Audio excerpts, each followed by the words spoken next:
Good morning everyone, কেমন আছো সবাই? আশা করছি সবাই ভালো আছো, সুস্থ আছো, আর আমরাও ভালো আছি।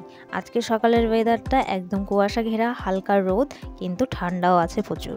সকাল সকাল বরমশাই চলে গেছে ডিউটিতে, আর আমিও আজকে একটু তাড়াহুড়ো করে এই রান্নাঘরে চলে এলাম। রান্না বান্না অনেক কিছু আজকে করতে হবে। নিরামিষ যেদিন হয় সেদিনকে একটু বেশি ভাগ ভাগ হয়ে যায় রান্না করা। আজ বহুদিন পরই বলতে পারো তোমাদের সঙ্গে আজকে আমার রান্না বান্না আর ঘরের টুকটাকি কাজ সব কিছু শেয়ার করছি।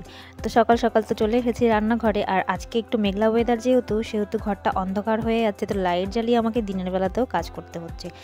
আজ যেহেতু সোমবার, আর সোমবার আমাদের নিরামিষ থাকে, সেই কারণেই আজকে অনেক ভাগে ভাগে রান্না করতে হবে। এই যেমন পালং শাকগুলোকে ধুয়ে রাখছি, পালং শাক ভাজা করব। ওদিকে ফুলকপি আলু কেটে রেখেছি, সেটা দিয়ে একটু নিরামিষ তরকারি করব। আর পালং শাকগুলোকে একটু কেটে কেটে নিচ্ছি, আর টমেটো কেটে রেখেছি, সেটা দিয়ে একটু চাটনি করব। তো রান্না করতে করতে আরও ভাবছিলাম যে আর কি রান্না করা যায়। তো এই ভাবতে ভাবতে রান্না ওই বেড়েই চলেছিল। যাই হোক, সমস্ত কিছু গুছিয়ে নিয়ে হাতের কাছে তবেই রান্নাবান্না শুরু করলে তাড়াতাড়ি রান্নাটা হয়েও যায়। আর যেহেতু আমার রান্নাঘরটা এতটাই ছোট, একটাই স্ল্যাব, তার উপরে জিনিসপত্র কোথায় কী রাখবো সেটাই বুঝে পাই না। তো প্রথমেই আমি চাটনি রান্না করতে বসিয়ে দিয়েছি।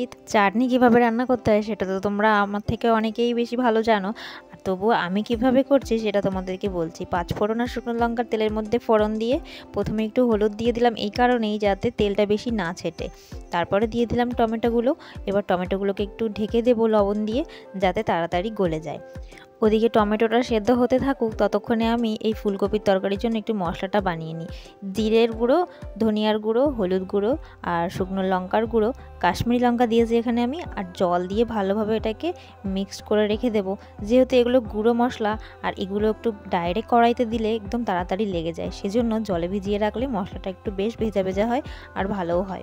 এদিকে টমেটো গলে এসেছে, এবার দিয়ে দেবো টমেটোর মধ্যে জল।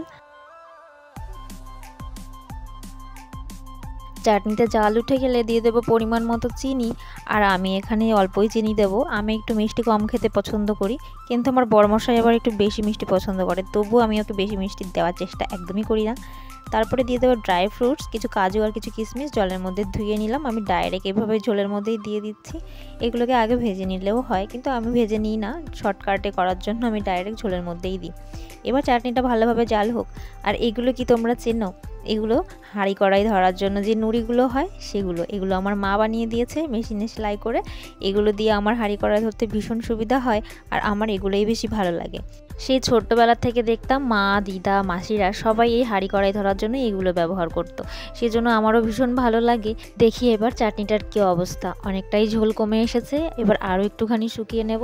তবে তার আগে টমেটোগুলোকে একটুখানি খুন্তির সাহায্যে একটু ছোট ছোট করে নেব। এবারে চিনিটা টেস্ট করে দেখব কতটা ঠিক আছে। তো দেখলাম ঠিকই আছে, আর নামানোর আগে দিয়ে দিলাম একটু জিরের গুঁড়ো, আর ব্যাস এইভাবেই নামিয়ে নিলাম আমি আমার চাটনি। এক ভাগ রান্না হলো, এখন আবার রান্না করব পালং শাক ভাজা। বড়ি দিয়ে পালং শাক ভাজা তোমরা কি কখনো খেয়েছো? আমিও না খাইনি কখনো, তবে শ্বশুরবাড়িতে এসে প্রথমবার খেয়েছি শাশুড়ি মায়ের হাতের। ওনার রেসিপি এটা। তেলের মধ্যে 5 ফোড়ন শুকনো লঙ্কা ফোড়ন দিয়ে শাকটাকে ডাইরেক্ট দিয়ে দিলাম, আর এখন বড়িগুলোকে একটুখানি আমি গুঁড়ো গুঁড়ো করে নেব। যেহেতু এটাকে আগে আগে না দিলে বড়িটা গলবে না বা নরম হবে না, সেজন্য শাকের সাথেই দিয়ে দিলাম। আর এখন পরিমাণ মতো একটু লবণ হলুদ দিয়ে ঢাকা দিয়ে দেবো শাকটা সিদ্ধ হতে হতে। তো ঢাকনা খুলে দেখছি শাকটা অনেকটাই সেদ্ধ হয়ে এসেছে, আর একটুখানি বাকি আছে। সেটা করতে করতে এদিকে মনে হলো একটু বিট গাজর ভেজে ফেলি। আমার কিন্তু বিট গাজর ভাজা খেতে ভীষণ ভালো লাগে। আর শাকটা এখনও রান্না হয়নি, তার মধ্যেই ফোন এলো, একটা পার্সেল এসেছে আমার মোবাইল কভার। ওই রান্না করতে করতে গ্যাসটাকে বন্ধ করে ছুটতে হলো। রান্নার সময় যত অর্ডারগুলো আসতে হয়। শাকটা নামানোর আগে একটু আদা কুচি দিয়ে, সামান্য একটু চিনি দিয়ে স্বাদ মতো, একেবারে মিষ্টি যাতে না হয়ে যায়, তারপরে নেড়েচেড়ে নামিয়ে নিলে এইরকম টাইপের হয়ে যায়। তো খেতে কিন্তু ভীষণ ভালো লাগে। এবার ভাজবো বিট আর গাজর। এটা একদমই সাদামাটা জিরে ফোড়ন দিয়ে ব্যাস লবণ হলুদ দিয়ে ভেজে নেব। অতি সহজেই হয়ে যায় এটা।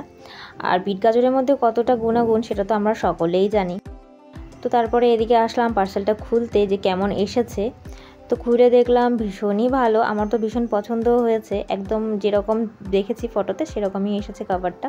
এই জেলি কাভারগুলো এমনি ভীষণ ভালো, তবে ওই আর কি শেষে মন খারাপ হয়ে গেল, কভারটা ফোনের সাথে ঠিকঠাক সেট হচ্ছে না, আবার ফেরত দিতে হলো। যাক, আর কি করা যাবে, নেক্সট টাইম আবার দেখা যাবে। অন্য কিছু আর এখনও অর্ডার করিনি, পরে দেখব। তো এবারে রান্না করব ফুলকপি আলুর নিরামিষ তরকারি। তো তেলের মধ্যে জিরা ফোড়ন, লঙ্কা ফোড়ন, কাঁচা লঙ্কা ফোড়ন, তারপরে তেজপাতা ফোড়ন দিয়ে একটু আদা দিয়ে ভালো করে ভেজে ভেজে নিয়ে মশলাটাকে দিয়ে দিলাম, আর বাটি ধুয়ে একটু জলটাও দিয়ে দিলাম। তো ভালোভাবে কষে এলে মধ্যে মটরশুঁটি দিয়ে দিয়েছি, আর ভেজে রাখা আলু ফুলকপিও দিয়ে দিয়েছি। এটাকে ভালো করে কষিয়ে নিয়ে গরম জল দিয়ে জাল দিয়ে নিয়েছি। আর জাল হতে হতে এদিকে আমি চলে এলাম আর একটা কাজ করতে, ঘর মুছতে, কারণ অনেকটাই বেলা হয়ে গেছে। এখন যেহেতু বেলার সঙ্গে একদমই পেরে ওঠা যায় না, বেলা দৌড়াতে থাকে। রান্না করতে করতে কিছুটা কাজও এগিয়ে নিলাম, আর ফ্যান চালিয়ে দিয়েছি, ঘরটা শুকিয়ে যাবে। এদিকে এসে দেখছি বেশ ভালো মতো জাল হয়ে গেছে তরকারি, ঝোলটাও অনেকটা টেনে গেছে। আর নামানোর আগে গরম মশলা দিয়ে আলু ফুলকপি গলিয়ে দিয়েছি কিছুটা, একটু পরিমাণ মতো চিনি আর ঘি দিয়ে দিলাম। নিরামিষ তরকারিতে চিনি আর ঘিটা দিলে বেশ ভালো টেস্ট হয়। আর আমার বর বলে আমি নাকি ভালো ফুলকপির তরকারি রান্না করতে পারি না, সেজন্য আজকে ভালো করে রান্না করে দেখালাম। যাই হোক, স্নান পুজো কমপ্লিট হয়ে গেছে, তারপরে চলে এসেছি ভাত খেতে। শাকটা এখনও নিয়ে নিই, আগের দিনে একটু সিম বাটা ছিল সেটা নিয়ে নিয়েছি, আর বিট গাজর ভাজা একটু বেশি করে নিয়েছি। ওটা খেতে আমার ভীষণই ভালো লাগে। ওই ভাজা দিয়ে আমি এক থালা ভাত খেতে পারি, মানে একবেলাতেই আমার পেট ভরে যাবে।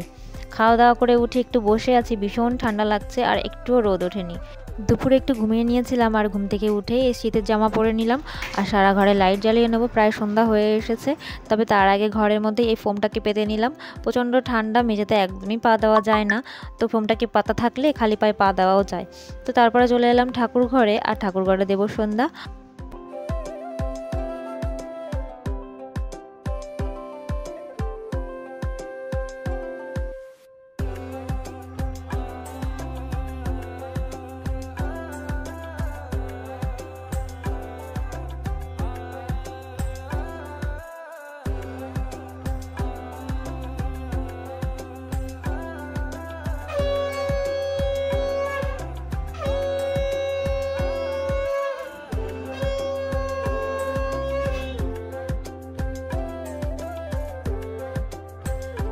চলো, সন্ধ্যা দেওয়া হয়ে গেছে, এখন ধুনোটাকে নিয়ে সারা ঘরে একটু দেখিয়ে নেব।